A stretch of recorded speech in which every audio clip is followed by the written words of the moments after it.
কি দেখতে পাচ্ছেন বলেন তো? এক বোতল পানি, তাই না?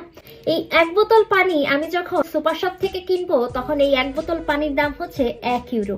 আবার এই এক বোতল পানি আমি যখন জিম থেকে কিনবো তখন এই এক বোতল পানির দাম হয়ে যাবে 2 ইউরো। আবার সেম এই এক বোতল পানি আমি যখন এয়ারপোর্ট থেকে কিনবো তখন এই পানির দাম হয়ে যাবে 5 ইউরো।